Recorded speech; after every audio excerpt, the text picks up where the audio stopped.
بسم الله الرحمن الرحیم ګران کوتونکو السلام علیکم نننی پروګرام کې بلکې خصوصي مرکه کې زه تاسو ته هر کله ویم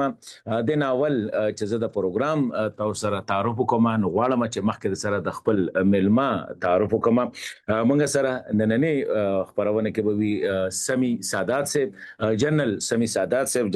سمی سادات صاحب چې کوم دی د افغانستان ملټری چې کوم دی د هغه ډیپټي چیف هم پاتې شوی دی د سره دوی چې کوم دی د یو پولیټیکل د هغه چیرمن دی افغانستان یونایټډ فرنٹ کوم چې دا وخت د طالبانو خلاف سیاسي هلې ځلې کوي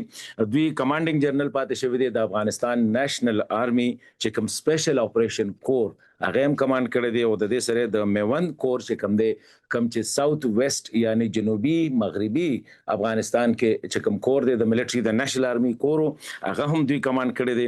او جاینټ سپیشل اپریشن چې کوم هغه هم دوی کمانډ کړی دی مهمه خبره ده چې د پاکستان پخوانی وزیر اعظم یوسف رضا ګیلانی صاحب زوی حیدر ګیلانی چې القاعده د پاکستان نه هغه اغوا کړیو هغه هم سمی سادات صاحب دوی اپریشن کې ریکور کړیو د سره زلک د دوی چې کوم ملټری اکیډمیک بیک ګراوند دی په هغه هم خبرو کوم ډیر شاینینګ بیک ګراوند دی د ملټری حواله سره دوی ګریجویټ دي د جاینټ سروسز کمانډ اینڈ سټاف کالج یو کې یو ډېر پرستیجیس اداره ده دا شان د پولیش ډیفنس اکیډمي او د نیټو ملټری اکیډمي نه هم دوی چې کوم دی تحصیلات کړي دي خود دوی چې کوم ډېر ماده لپاره ډېر انټرېسټینګ دی هغه دا چې سمی سادات چې کوم دی دا د لاست کمانډر او دوی به یو کتاب هم لیکلی دی د لاست کمانډر په ټایټل سره سمی سادات هر کله ته هم په خپل پروګرام کې او سلامونه دي وعلیکم سلام حسن خان صاحب تاسو ته او تاسو لیدونکو ته سلامونه وایم او ډیر زیاته مننه خوشاله یم چې تاسو سره نن په دا بحث کې شریک یم ډیره مننه سمیر وردار ته تاسو چې کوم کتاب لیکل دی هغه له تاسو ټایټل ورکړی د لاست کمانډر او ما په خیال وجه هم دا چې تاسو اخیری کمانډر و چې تاسو د افغان نېشنل آرمي کمانډ کوله کله چې طالبان رالل د دې باره کې راته لګو وای چې واقعي تاسو اخیری او د سونه وخت پورې بیا دغه ټیم کې تاسو و او نور خلک د سین نه تلو دي مننه حسن خان صاحب د لاست کمانډر ان وان یا اخیری کمانډان ان وان په دې خاطر ما خپل کتاب ته ورکړی چې د پخوانی جمهوریت اخیری انتخاب د رئیس جمهور د په جنرالانو کې زما حکم وو چې هغه حکم دا و چې د کابل د مدافعې لپاره اخیری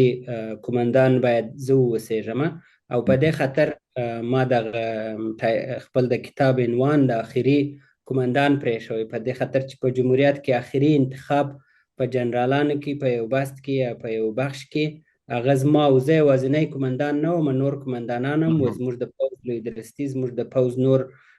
کمانډانان او مشران هم تر اخري ورځې پورې په عملیاتو کې ونډه درلودله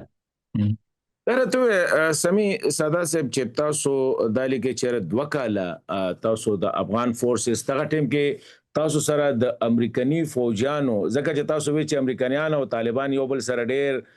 ښه اړیکې وي نو تاسو سره دغه 2 کاله بیا د دوی چې کوم خبره اترې کېده نو د امریکای کومک بیا ختم شوی بله و د دوحې د قرارداد وروسته په 2020 فبروري کال کې چې کله چې امریکایانو او طالبانو خپل معاهده سره امضا کړله امریکا خپل ټوله نظامی کومک د افغانستان پر پوځ باندې بند کړي بلکې تر هغه هم یو قدم وړاندې ولاړه او د افغانستان پر حکومت باندې فشار واچوي چې وزره د طالبانو بندیان خوشي کړي او همچنان د افغانستان پر حکومت باندې امریکا ډیر شدید فشار واچوي چې تعرضي عملیاتونه د طالبانو پر ضد باندې باید توقف سي په دې خاطر چې دی غواړي د طالبان سره یو سولې توافق ته ورسیږي نو اخیری قدم کې امریکایانو دا کار وکړي چې دغه زموږ قراردادیان چې کوم ملټری کانټراکټرز و دا هم د افغانستان څخه په 2021 کال د مارچ په میاشت کې ویستله او تاسو خپل ګوري چې افغانستان پوز ډیر سوفیسټیکیټډ ملټری اکوپمنت استفاده کوله لکه بلاک هاک هلیکاپټر موږ درلودلې سی اکس سی تیارې مو درلودلې جنگي الوتکې دا ټوله خارجي قراردادي او متخصصین ته ضرورت په دې خاطر چې دا مینټین کې موږ خپل په اردو کې د دې د مینټیننس کپاسټي ډېره زیاته کښته وه. نو کله چې دا قراردادیان هم ووتله د محاربې په میدان کې او د طالبان سره په مقابله کې زموږ ظرفیتونه نور هم کښته راویستله. او تاسو دا خیال وکړئ چې امریکای خپل مدد جاری ساتلی وي نو د طالبانو خلاف تاسو چې کوم دی کامیابی ترلاسه کولی شوه؟ بالکل که چیرې امریکایانو د طالبان سره دوحه نه وای امضا کړې، حتی که امریکایان وتلي هم وای، حتی که امریکایانو زموږ سره نور کومک هم نه وای کړی، موږ کولی سو چې طالبان مات کو. خو داسې وسوله چې امریکایان طالبان سره جوړ سوله او دغه قدم په قدم داسې وضاحت مسایل رامنځته سوله چې هغه ورځ تر بلې موږ ضعیفه کولو، هم په نظامي ډګر کې هم په سیاسي ډګر کې. متاسفانه که ستاسې په یاد انټوني بلنکن د جولای په میاشت کې زموږ رئیس جمهور ته جولای 2021 کې خط راواستوي چې ته استعفا وکړه. یعنې د مختلفو خواو څخه د افغانستان پر جمهوریت باندې فشارونه زیات سوله ترڅو طالبان کامیاب شي. سمې تاسو اوس د سیاسي لارو چې کوم دی، ما په خیال د طالبانو مخالفت د کوم چې افغانستان یونایټډ فرنٹ تاسو جوړ کړی دی، نو دا لکه تاسو اوس سیاسي مبارزه کوي او نور نظامی مبارزه تاسو کتاب کې ختم دی؟ نه خیر نه، د افغانستان متحده جبهه 2 کاله او 2 میاشتې کېږي چې موږ ایجاد کړله او سیاسي دفتر یې په امریکا کې دی او په متحده جبهه کې موږ 4 مرحلې لرو خپل د کار د اقدام په خاطر. اوله مرحله دا وه چې هغه ځوان او وطن پرست افغان جنرالان چې خواهش د دې لري چې د طالبان سره مقابله وکړي، ډیپلوماټان، والي صاحبان، قومي مشران، دا راټول کو د یو ټیم په حیث باندې یو ټیم جوړ کو. دوم زموږ د کار مرحله دا وه چې موږ یو نهاد جوړ کړو چې هغه مو د متحده جبهه جوړ کړله چې دغه زموږ وظیفه چې موږ ځان ته ورکړې چې د افغانانو دپاره مبارزه وکړو، دا نهاد وسیله یا ویل وګرځېږي د دې دپاره. دریم کار چې موږ دا وکړو په دې خاطر چې دا زموږ کار نوی و، په دنیا کې خلک د دې سره اشنایي نه درلودله، نو موږ یو کمپین وکړو په امریکا کې، په اروپا کې، په سنټرل ایشیا کې او د میډیا د طریقې په ټول دنیا کې چې اوس کولای د خپل جبهه او خپل مقاصد او اهداف اعلان کو او همچنان پرې نږدو چې دنیا طالبان په رسمیت وپیژني. نو 4مه مرحله بیا نظامی مرحله ده چې نظامی مقابله ده د طالبان سره. د طالبان سره هیڅ نوع سیاسي، مدني، اقتصادي او نور شان نتیجه نه ورکوي. یوازینی د طالبان لاره دا ده چې په نظامی لاره باندې د دې حکومت د دې رژیم نسکوره سي او د دې پر ځای د افغانانو د خوښې یو حکومت رامنځته سي چې په هغه کې عدالت وي، افغانان خپل مدني ازادي ولري او همسایګان او دنیا زموږ د مملکت څخه په مشکل کې نسي را. سمې دې ټیم کې لکه په افغانستان کې دننه لکه یو نېشنل ریزिस्टेंस فرنٹ وته وي او یو چې کوم دی افغانستان فریډم کم فرنٹ دی. ستاسو خو لکه دې وخت کې دا جدا دي ستاسو نه کنه دی، خو ستاسو د دوی سره دغه نشته، لاره نشته کنه؟ نه خیر، دی خپل مستقل کار کوي. تر اوسه پورې موږ خپل نظامی اساسي اقدامات په افغانستان کې دننه نه دي شروع کړي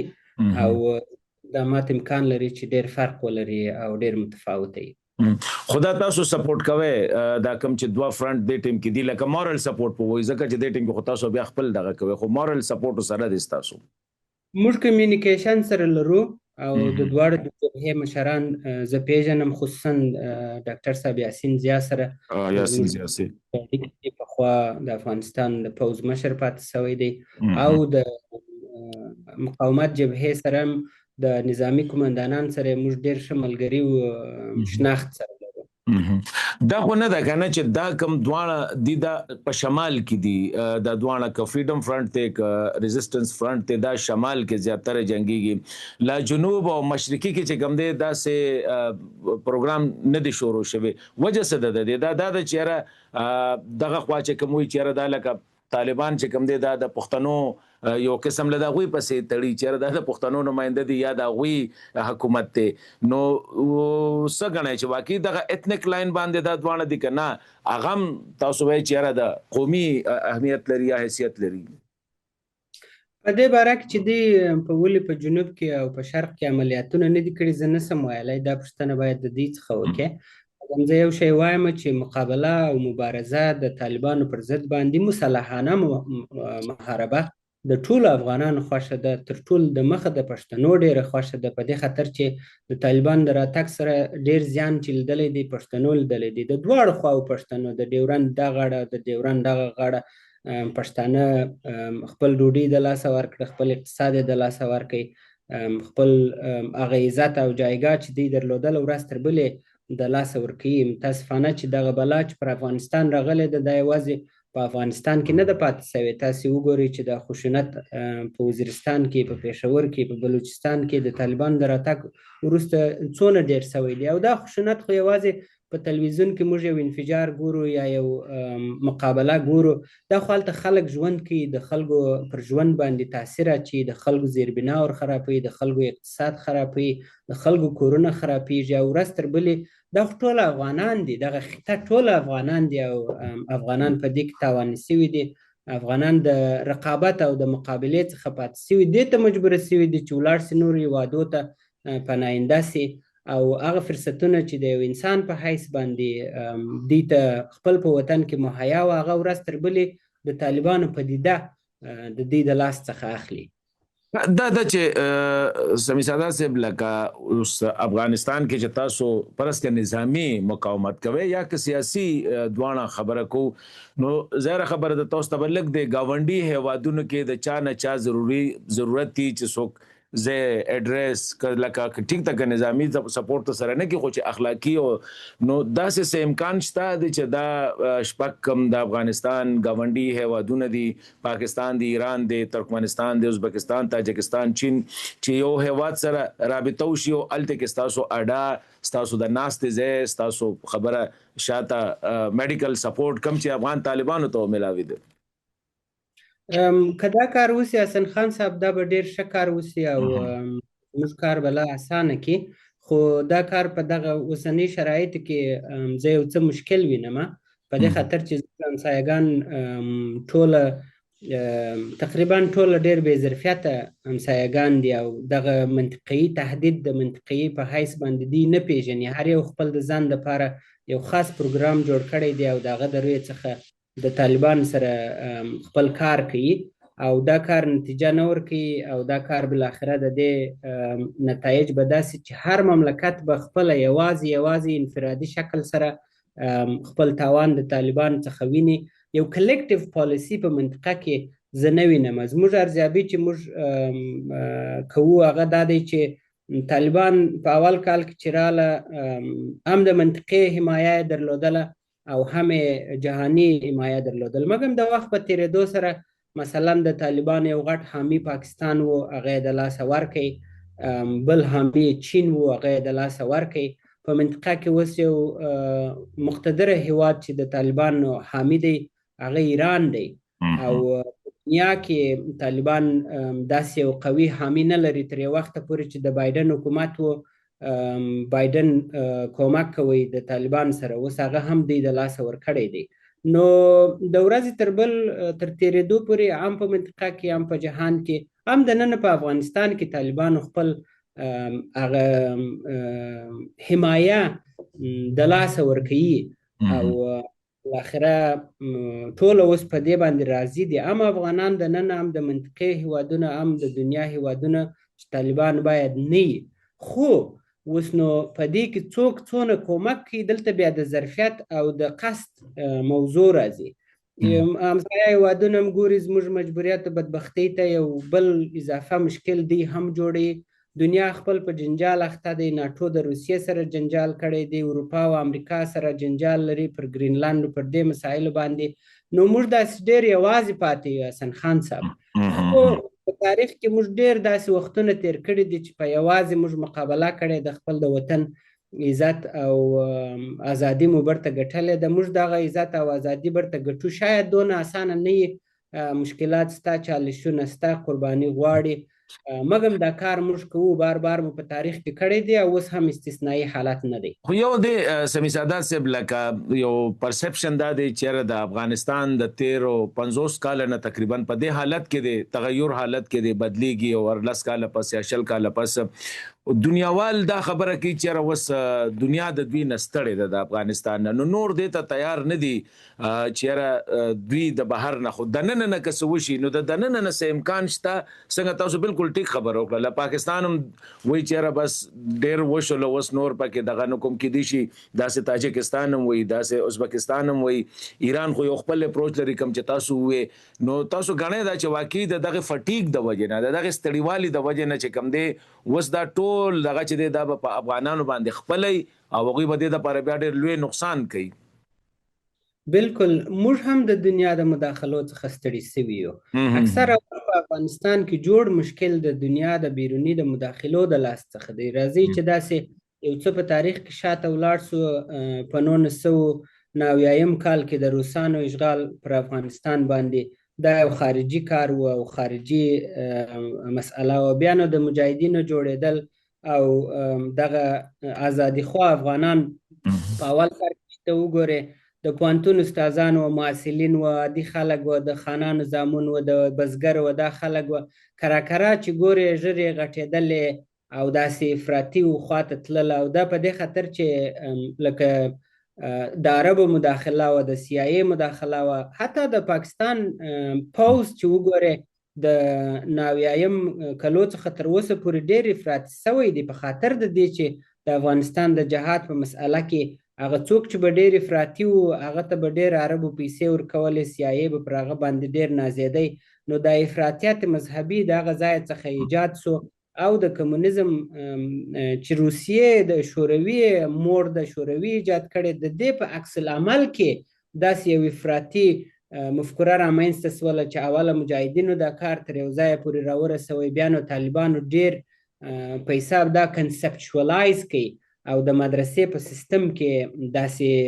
داخل کوي، وایلنس یې ورسره ګډ کوي، او اوس هم موږ تاسې دغه مشکل ګورو. دا مشکل افغاني نه دی، دغه نه کمونیزم نه د افراطیت مذهبي د افغانستان په تاریخ کې په دغه 1500 کاله چې اسلام راغلی دی دا تاریخ نه لري، جایګاه نه لري، او د افغانانو عنعنه او عرف دا نه دی، بلکې موږ مسلمانان یو، موږ ډېر قاطع مسلمانان یو، معنوي مسلمانان یو او ښه مسلمانان یو، عادله مسلمانان یو. یو عادله مسلمان نسی کېدای چې افراطي مسلمان سي او نسی کېدای چې خپل نظریات پر نورو باندې تحمیل کړي، او متاسفانه چې دغه د طالبانو پدیده هم د پاکستان د خوا راغلی ده، پر موږ باندې تپل سوی، یعنی موږ هم ستړي یو د خارجي دغه څخه. بالکل، او دا خبره ده د بهر څوک مسلې نشي راتلی چې د افغانستان، بلکې هغې سره مسله ډېرېږي او هغه وکتله موږ په 50 کاله کې وخت په وخت باندې. هسې لږ پاکستان باره کې تاسو نه یو پوښتنه کومه. پاکستان وس داسې ښکاري دننه یو خو دا مسله ډېره غټه ده، تاسو ته پته د افغانستان نه پس که د دهشتګردۍ یا د مذهبي انتها پسندۍ ښکار دی نو هغه پاکستان دی. پاکستان کې دننه یو دا پالیسي چینج راغلی دی چې یاره دا مذهبي ګوندونه یا دا انتها پسند د دې نه بالکل لکه دا د ختمولو. هغه تاسو کتل چې کم کشمیر کې به کم لشکر پلانې هغه خو الیمینیټ کړه، طالبانو نه هم لکه دا. تاسو ګڼئ چې داسې نظر تاسو هم په نظر راځي که نه؟ تاسو وایئ چې پاکستان خو عادت دی نو د عادت ډېر په ګرانه سره لرې کېږي. نه، د افغانستان د پوځ د سقوط را وروسته پاکستان کې یو جدي نظامی تهدید د پاکستان نظام ته جوړ شوی دی او هغه تحریک طالبان پاکستان دی. البته تحریک طالبان پاکستان یوازې نه دی، دغه سره اوس القاعده بر صغیر د هند شبه جزیرې القاعده چې دی تقریبا 40,000 جنګیالي ټول وظیفه ورکړل شوې ده چې تاسې د TTP عملیاتونه دننه په پاکستان کې حمایه کوي. نور مذهبي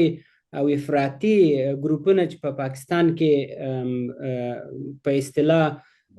وانټډ دي ټول افغانستان ته تللي دي او د TTP په امبریلا کې یا د چتر لاندې دی عملیاتونه کوي. طالبان خپله هم په پاکستان کې عملیاتونه کوي او اکثره دغه انجینري او دغه پیچیده عملیاتونه په پاکستان کې چې کیږي خپله طالبان کوي او په نامه د ټي ټي پي او د نورو په نامه باندې ختمیږي. دا تهدید ډیر جدي دی، د تهدید باظرفیته تهدید دی او دا دوامداره تهدید دی. حسن خان صاحب که څوک داسې فکر کوي چې دی به نو دا اوس کولی ډیر ژر مدیریت کړي او د منځه به یوسي خپل په لاره کې به روان وي، هغه به نو ډیر احمق انسان وي، په دې خاطر چې دغه رقم پدیده موږ مقابله ورسره کړې ده، په کلو مو کړې ده او ورځ تر بلې د ټي ټي پي او د بلوچ جدایي غوښتونکو هم سلا ډیریږي، هم یې ظرفیت ډیریږي، هم د دوی داخلي د نهاد انسجام ډیریږي او هم دغه اپیل په دغه منطقو کې په د فرنټیر منطقو کې د دوی دپاره ډیریږي په خاطر د اقتصاد، په خاطر د سیاسي بې اتفاقي، په خاطر د نور مشکلات چې دننه تاسې په پاکستان کې یاست ورې ګورئ. دا ټوله زمینه د دې مساعدهیي چې ځوانان مدرسې ته ولاړ سي او دغه ځای څخه مستقیم د استخدامیږي دغه تروریستي شبکو ته او د پاکستان پر ضد باندې به استعمال سي. که اجازه راکړئ یوه د پر ګذشته کال باندې خبرې وکړو. په 2015 کې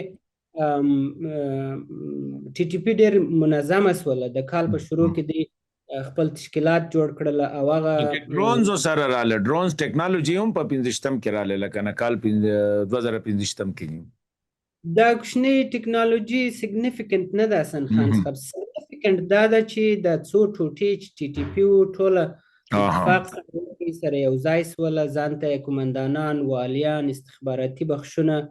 دا یې وټاکله او سلا یې لاسته راوړله د افغانستان څخه، خپل روابط یې په منطقه کې د نورو هیوادونو سره جوړ کړله او ډېر منظمه کمپین یې جوړ کړي او کمپین یې ډېر کامیاب و، خطرناک و او د پاکستان په تاریخ کې دغونه مشکل دننه په پاکستان کې دغونه خون خرابه نه ده سوې لکه په 2015 کال کې چې وکړي او دا ټي ټي پي وکړي. او دا کارونه تصادفي نه دي، دا خو دلته یو منظم سیستم سته چې دی حمایه کې منسجمې کې پیسې ورکړي، امکانات ورکړي او زه چې ورته ګورم دغه شبکه او دغه انسجام دوام لري او دغه مسیر د دې چې په پاکستان کې خشونت زیات سي، جنگ زیات سي، زه دا وینم چې متاسفانه په 2026 کې به دغه مسیر ادامه پیدا کړي. اوس سمیع ساده صاحب د تاسو چې دواړه کوم دغه یاد ک ټي ټي پي شولا یا بي ال اي بلوچ لیبریشن والا شولو یا نور ګروپونه دي سره حافظ ګل بادر دي شو یا ویل کېږي چې تقریبا لسته ګروپونه داس دي چې هغه په افغانستان کې سره پاکستان خلاف دي. نو د پاکستان او د افغان طالبانو هغه هنیمون چې کومو یا هغه دوستانه چې کومو هغه کې ډېر لوی لکه نور نقصان څنګه چې تاسو وی چې طالبانو پاکستان هم د لاس ورک، تاسو غنئ چې دا به دوام ولري او کنه د کې بدلون ناتلی شي چې دوانه دوباره غزول تعلقاتو تتلی شي؟ د دغه حالت څخه چې زه ورته ګورم د دغه لیرې څخه په دې کې بدلون راځي، منفي بدلون راځي، مثبت بدلون نه راځي او د خشونت به زیات سي، مقابله به زیاته سي او ورځ تر بلې دغه تنفر د دواړو خواو څخه چې زه وینم ډیریږي او طالبان د دې ظرفیت نه لري چې ټي ټي پي کنټرول کړي یا یې راوګرځي او پاکستان هم دغه ترتیب د ضد تروریزم عملیاتونه چې دوی مخته بیایي دا ناکامه دي، تر اوسه یې داسې مؤثره نتیجه نه ده ورکړې. په تېر 2 کلو کې ما هېڅ وخت دا نه دی لیدلی چې طالبان پاکستان د اوس کولی یا وایي یا زمیني د ټي ټي پي داسې یو مؤثره مشر یا یې مړ کړي یا یې ګیر کړي. نو دا د دې داسې ښیي چې دغه فعلي عملیاتونه چې پاکستان یې د ټي ټي پي پر ضد کوي غیر مؤثر دی او ټي ټي پي یعنی په تاکتیکي مقابله کې هغه خپل په منطقو کې د پاکستان پر پوځ باندې فعلا کامیاب دی. بل دغه ایډیالوژیک روابط دي چې ټي ټي پي او طالبان لري او ټي ټي پي هم طالبان دي، ما سه د پاکستان نوم ورسره اضافه دی، یو امیر لري، یو کتاب لري، میتود د عملیات یو رقم دی، آخري خواهش یو رقم دی. یعنی بعض وخت موږ وایو چې موږ فکر کوو چې دی بجلای ټي ټي پي به د ځان څخه خیال لري، داسې نه ده او زه دا هم وایم چې بعضې خلک دې ته خوشحاله دي په دې خاطر چې د پاکستان پوځ جزا وویني چې ټي ټي پي په دغه کې رشد وکړي، په پاکستان کې رشد وکړي. دا ډیر غیر عادلانه او ظالمانه فکر دی په دې خاطر چې موږ خپله نه غواړو چې طالبان زموږ پر ملک باندې حاکم وي. نو بیا زه څنګه وغواړم چې ټي ټي پي دې زما پر افغانانو باندې په وزیرستان کې یا په پېښور کې یا په چترال کې یا په باجوړ کې حاکم وي؟ دا خلک ظالمان دي، دا جابران دي، دا د افغاني جامعه، افغاني هویت او د افغانستان او د افغانانو په مجموع کې چې هغه افغانان په پاکستان کې دي که په افغانستان کې دي،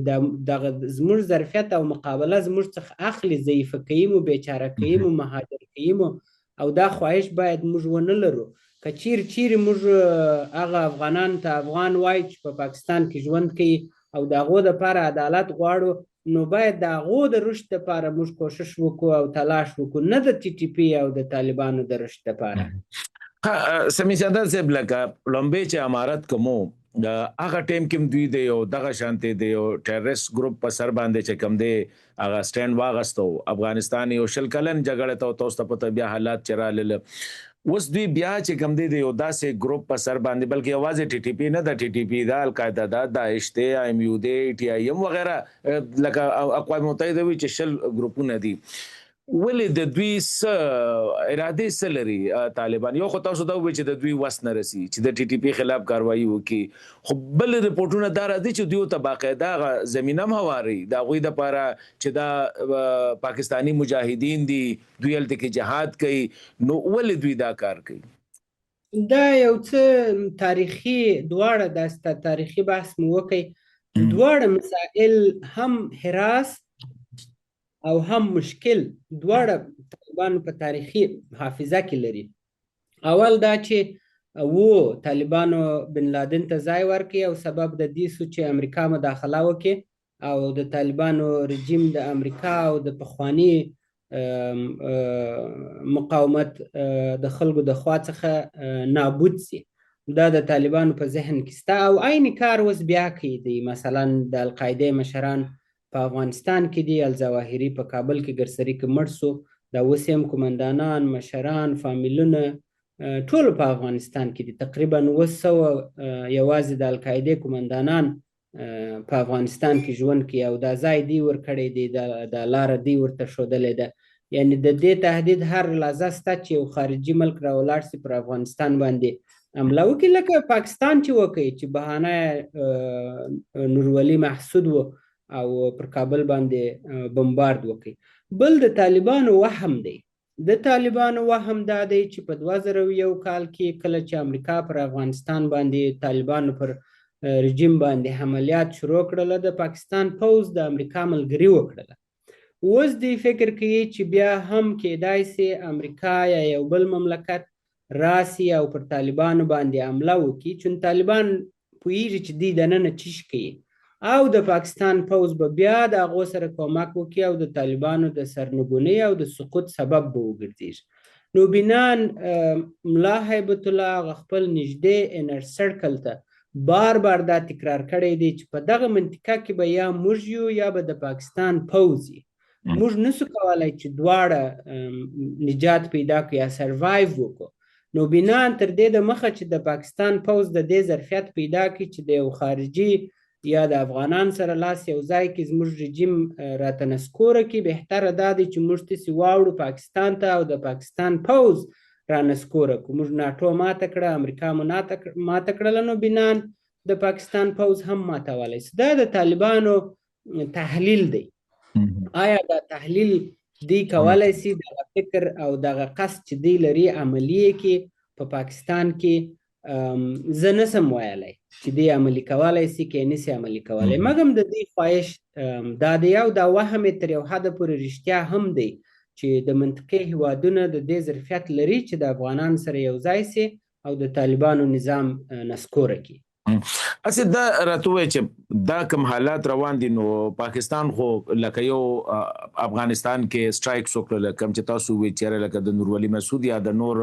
حافظ ګل بادر کوم چې په پکتیا او خوست کې وکړل د دې الټا فائدہ چې کوم د ښکاری داسې چې لکه طالبانو ته ملو شو خلکو بیا خاص کر افغان ډایسپورا چې کوم دی هغه ومنل او یاره پاکستان باندې بارډر کلیشز وشو او د پاکستان خلاف د ټي ټي پی چې کوم تاسو دغه کې د دې ډېر حمایت شروع کول کې ډېر هم کسانو ستاسو سره دغه کې مو خوشحال سادات سے غونټه کسانم چې کوم دینن سبا د ټي ټي پی په شا ولاړ دی فضلی سے ستاسو چې کوم دی ډېر لګن سبا ډایرکټ او د په سوشل میډیا باندې نو دا وجه چې دا پاکستان سټریټیجی غلطه و د طالبانو هندل کولو بل څه پکارو اپشن سو پاکستان سره اپشنز ډیر و اوله خو دغه تجاوز پر افغانستان باندې هیڅ افغان ته قابل قبول نه دی هر څونه بهانه یې که نورولي محسود بهانه یې که حافظ ګل بهادر یې که هر څوک هیڅ افغان په دنیا کې دا نه مني چې پاکستاني تیاره د راسي زموږ پر ملک باندې دی بمبارد وکړي موږ خو یو سنټیمنټل موضوع هم د پاکستان سره لرو سنټیمنټل موضوع مو دا ده چې کله چې د افغانستان جمهوریت جوړ سو بار موږ د پاکستان پوځ ته وویل چې دغه طالبان ته ځای مه ورکوئ دا طالبان مه پرېږدئ دا به یو ورځ صحیح دی نن به د افغانانو وینه تویوي خو سبا برته پر تس پسې راګرځي مګم د پاکستان پوځ زموږ دا خبره ونه منله او خپل حمایت ته د طالبانو ادامه ورکړه طالبان ته ځایونه ورکړل طالبان ته رانمایانې وکړل بالاخره طالبان پر کابل باندې حاکمه کړل اوس نو موږ وایو چې اوروره دغه خلک خو تا راویستل کومک تا وکړي رانمایي تا وکړل نو بیا تیارې ته به پسې په واقعې پر دوی باندې بمبارد کوې یعنې کیسه څه شي ده د دې لپاره لازمه ده چې پاکستان خپل دننه باید یو ډیر ستراتیژیک ریویو وکړي خپل د پالیسی دغه اتکا چې د پاکستان پوز پر مدارس باندې لري د مدرسې پر سیستم باندې لري د مدرسې پر کانسپټ باندې لري په دې کې باید کتنه وشي تر هغه وخته پورې چې د پاکستان پوز یا آی اس آی کوشش کوي چې دغه مذهبي افراطیت د نور مملکتو پر ضد باندې استفاده کی تاسو د دې مشکل څخه نه بچ کیږي یعنی دا به دراز مدته موضوعي لنډمهاله موضوع دا ده چې پاکستان وسی کولای په قبایلی سیمو کې په بلوچستان کې په خیبر پښتونخوا کې په چترال کې د محلي خلکو سره باید برته د خپل قرارداد نه وي کې محلي خلک ستاسو څخه ډیر خفه دي او هیڅ وخت د پاکستان د پوځ سره موثره کومک نه کوي که دغه حالت رواني نو ضرورت دا دی چې د محلي خلکو سره ارتباط برته محکمه سي دغه استخباراتي معلومات چې د تروریزم پر ضد باندې راټولیږي دا باید موثرې دقیقې درستې او پاکستان وسی کولای چې په لنډمهاله تاکتیکي پیشرفت د تروریزم خپل دننه په مملکت کې مخنیوی وکړي د اوږدمهاله دپاره پاکستان څو اساسي مشکلات لري چې اساس ترین مشکل یې دا دی چې اقتصاد د یو څو فامیلو په لاس کې دی د هغه 1960 کال څخه رانیولې چې موږ ګورو دغه د بوټو کورنۍ ده د نواز شریف کورنۍ ده دغه د اوس نمونه ماته نه راځي دا وړاندې اما کورنۍ ټوله ماغه دي که مولانا فضل الرحمن صاحب دي که نېشنلیست دي همدغه یو 15 کورنۍ دغه کورنۍ د اقتصاد هم په لاس کې نیولې سیاست هم نیولې دي دا خو دغه نور خلک د سنفرنچایز کوي خفه کوي او د تعقل راځو لکه پاکستان سبقي هو سمجه دا سب دارته وای چې تاسو وای چې پاکستان د کم ویل کېږي چې د دهشتګردو په هایډ اوټس باندې د په پټنځایونو باندې سټرایک کړي پاکستان درې غټه کاروایي وکړي یو خدای دی چې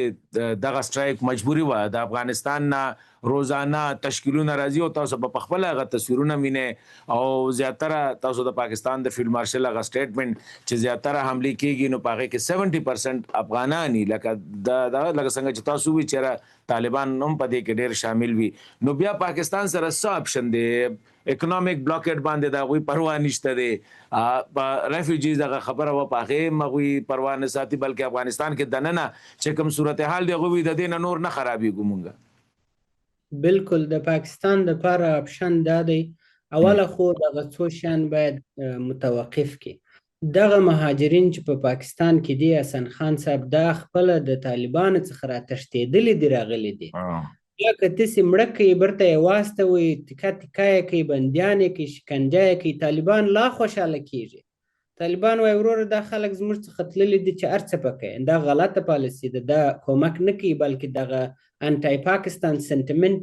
نورم ډېروي. بل دا اقتصادي بلوکیټ دی چې په منطقه کې رامنځته شوی دی. د اقتصاد ځپل د خیبر پښتونخوا او د بلوچستان نورم خشونت زیاتي. هر څونه چې د انسانانو د کورنۍ اقتصاد ضعیف سي، هغه د حکومت پر ضد باندې د بغاوت خواهش سره لوړیږي. یعنی زما په نظر دغه دوه پالیسي نادرسته پالیسي وي. درسته پالیسي دا دی چې د افغانانو سره صادقانه او د یو ښه همسایه په حیث باندې برته پاکستان خپل رابطه جوړه کړي د مهاجرینو سره، د هغه تاجرانو سره چې تجارت کوي د پاکستان سره. اساسي مشکل د پاکستان د ناامنۍ هغه وخت حل کیږي چې طالبان په کابل کې حاکمه نه وي، یو مسؤله حکومت وي. که چیرې دا حکومت د پاکستان انډیوال هم نه وي، د پاکستان پارټنر هم نه وي، تاسې باید ومنئ مګر مسؤله وي. طالب د افغانستان په تاجر په تاوان خوا نه بدی، په مهاجر خوا نه بدی، په لوږه باندې خوا نه بدی، په دې خاطر چې د دې اصلي پالیسي دا نه ده چې د خلکو اقتصاد سم کړي یا د خلکو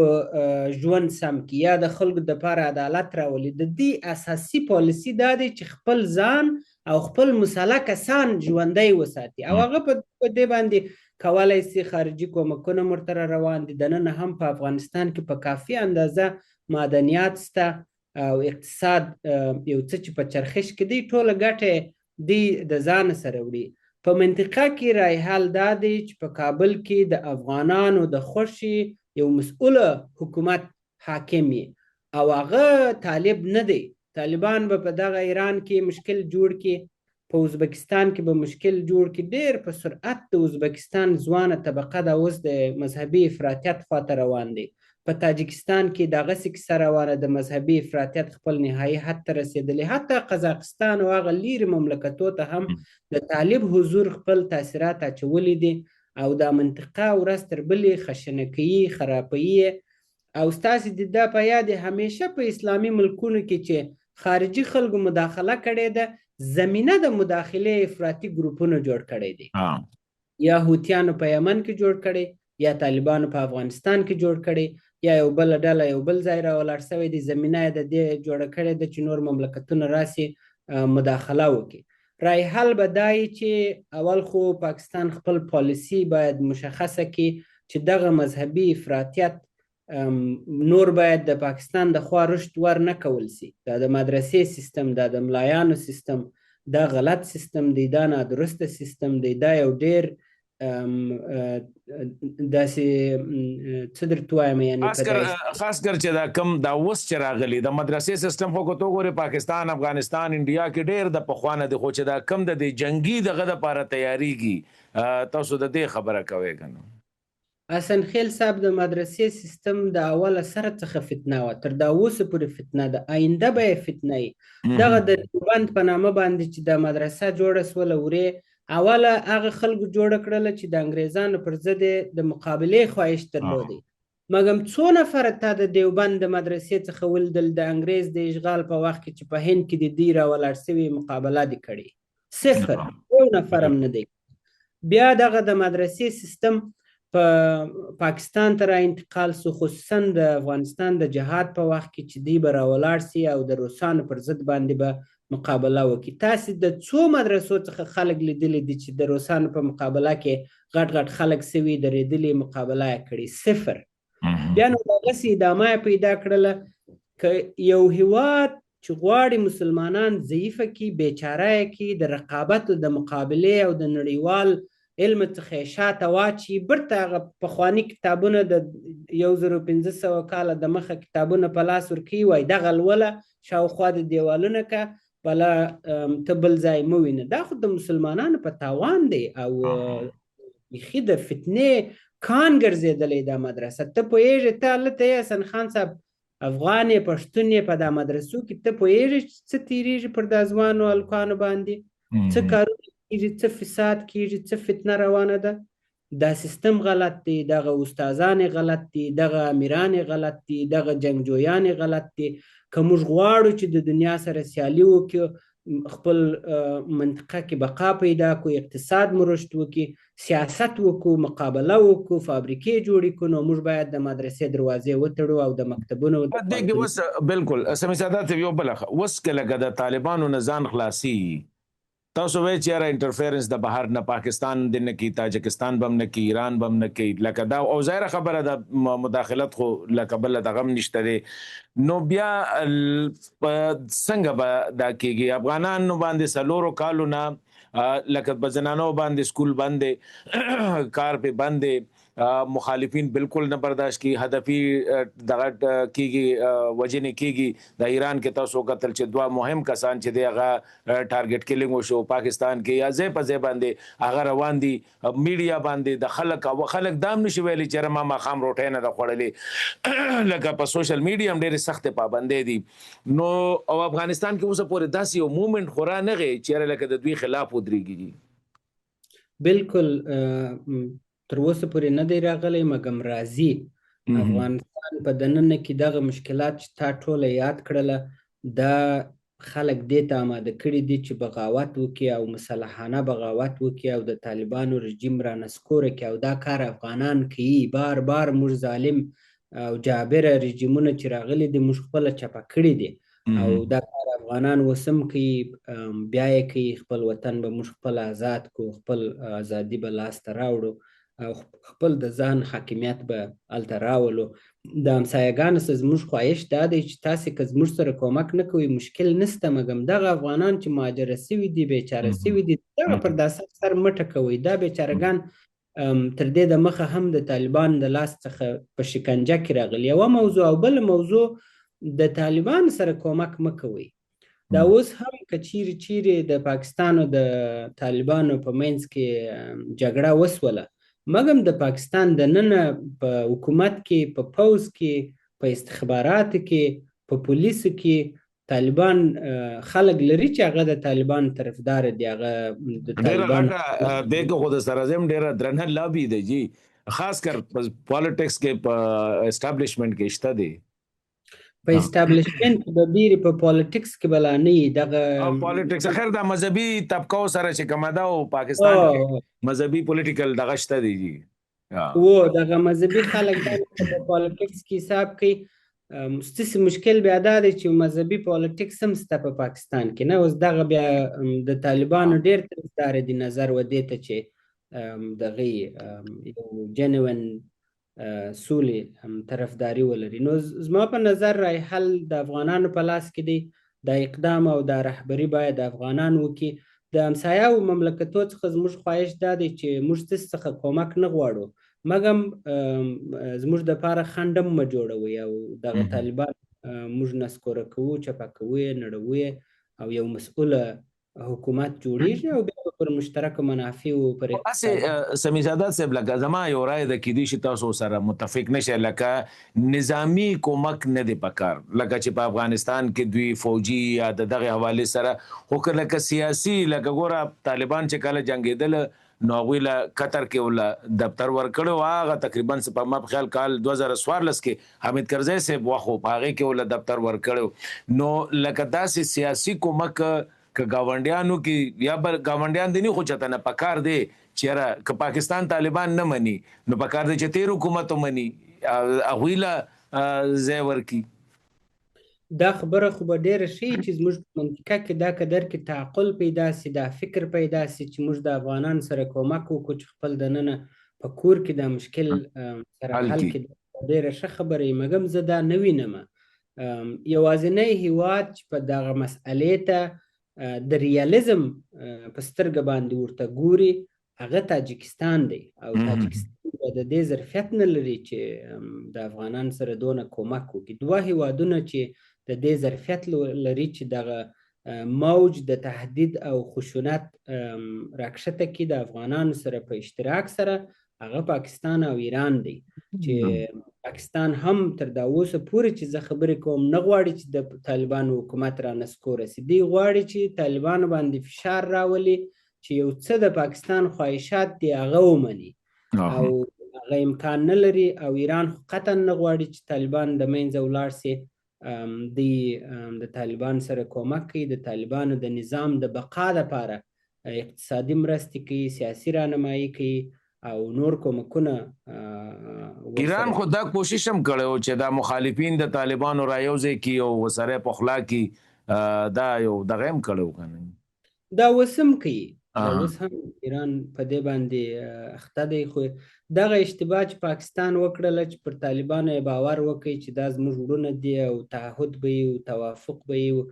او دا دی اوس چې توپک پیدا کړي اولین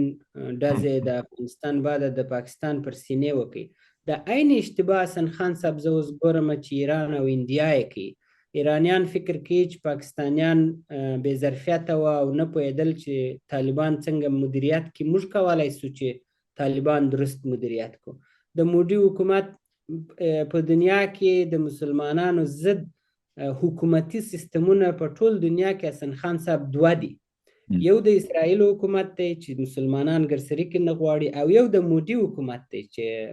ته ګوره چې د 2014 څخه چې مودي راغلی دی او قدرت ته را رسېدلی دی، د مسلمانانو تاریخونه کوشش کوي چې خراب کړي. په هند کې د مسلمانانو اقتصادي بنیادونه، مارکیټونه، مسجدونه او د مسلمانانو هغه فرهنګي ارزښتونه او د مسلمانانو حضور د 2014 کاله پورې بیا تر دغه اوس پورې چې دا د 12 کاله کېږي ډېر د هند په اقتصاد کې کمرنګه سوی دی او داسې تقریبا یو بې تاثیره عنصر غوندې ګرځېدلی. مودي د طالبان سره چش لري چې کومک سره کوي. یوازینی دلیل یې دا دی چې هغه وایي چې دغه طالبان د مسلمانان پر دا سر وایي که افغانان پاکستان یو پاکستان دی کنه. مودي هم غواړي چې انیمی اف مای انیمی از مای فرند. انډیا کې دا نو چې کله متقي صاحب تلو ای خو ښکاره خبره کوله. او ما په خیال صرف بغض پاکستان کې دی، نور خو ما ته نه ښکاري. داسې ستاسو خبره بالکل ټیک ده. زه وایم څوک چې د مسلمانانو سره هېڅ انډیوالي نه لري نو طالبان ته څنګه کومک سره وکړي. نو طالبان هم د مسلمانانو په نامه باندې راغلي دي. نه د دې حکومتداري پر اسلام برابره ده، نه د دې رویه، نه د دې شخصي اخلاق. دغه هر طالب چې ته تعقیب کې د دې هغه نفسي فساد وګورې، د دې غلا وګورې، د دې د نورو حق خوړل وګورې او د دې تحمیل وګورې. حیبت الله وای زه د پیغمبر علیه السلام د وخت حکومت راولم. د یوې لحظې دپاره به وایي چې صحیح ده، د کومه ځایه څه حسابې. پیغمبر علیه السلام خپل تر مرګه پورې چې هر څونه حکومت کړی په مدینه کې بندیخانه یې نه درلودل. پیغمبر علیه السلام خپل تر مرګه پورې چا په چلاخه نه دی وهلی، نه یې د دې حکم کړی دی چې خلک د ژره پرېږدي کې پرې نه شول په دغه په دوره باندې ووالي. پیغمبر علیه السلام خپل د حکومت تر اخره وخته پورې چې دی ژوند کړی دی بندیخانه یې حتی نه درلودله. یو 2 قصاص سوي دي، هغه په یهودو کې سوي دي. دغه دستور مدینه په اساس باندې د یهودو د قانون پر اساس باندې هغه خلک قصاص سوي دي. نور که موږ د پیغمبر پیروان یو او موږ د الله تعالی بندگان یو، الله تعالی د اسلام مینه زموږ په زړونو کې اچوي او داسې نه ده چې زما په زړه کې د اسلام مینه ډېره. پیغمبر صلی الله علیه وسلم سمی ساده صاحب، پیغمبر صلی الله علیه وسلم خو د ښځو دپاره هغه ازادي چې لومبۍ راوستې وه، د زنانو هغوی عزت کوله، هغوی له په معاشره کې جنګونو ته هم تللې، په هر میدان کې علم به یې حاصلو، د هغه ټیم مطابق تجارت به یې کو. حضور صلی الله علیه وسلم په خپله د یو زنانه سره چې کوم دی شراکت کړی. بالکل. پیغمبر علیه السلام د ښځو دپاره په ټول نړۍ کې په هغه وخت کې انقلاب راوستی. پیغمبر علیه السلام راتلی رومان حاکم و او فارس حاکم و. دواړه حکومتونو کې ښځې داسې برخورد د ښځو سره کېدی آیا دی لکه د یو حیوان سره چې کېدی. او یوازینی پیغمبر علیه السلام و چې انساني حیثیت یې ښځو ته ورکړي او حقوقي حیثیت او تجارتي ظرفیت دا شان ورته ومنل. یعنی زه په دې خاطر وایم دا زما ارګومنټ دا دی چې طالبان د اسلام پر چوکاټ باندې نه دي روان، دوی خپل د نفس پر خواهشاتو باندې روان دي. خو چې کله ګوره چې کله تو سره د اسلام ارګومنټ سره څوک نه بیا افغاني کلچر خبره کوي چې دا زمونږ د افغانستان چې کوم ځای کې د افغان خبر راځي نو هلته کې بیا د اسلام کې. خو سمي سادات سے بخیرنه پښتنه تاسو څه ګڼئ چې څونه پورې دا سیستم چلی دی شي؟ د لاست کوېسچن تاسو نظر بسئ. دا خو په موږ پورې اړه لري، په افغانانو پورې چې موږ څونه ژر خپل عقل خپل سر ته راولو او څونه ژر د قربانۍ ته آماده سو او د مقابله وکړو.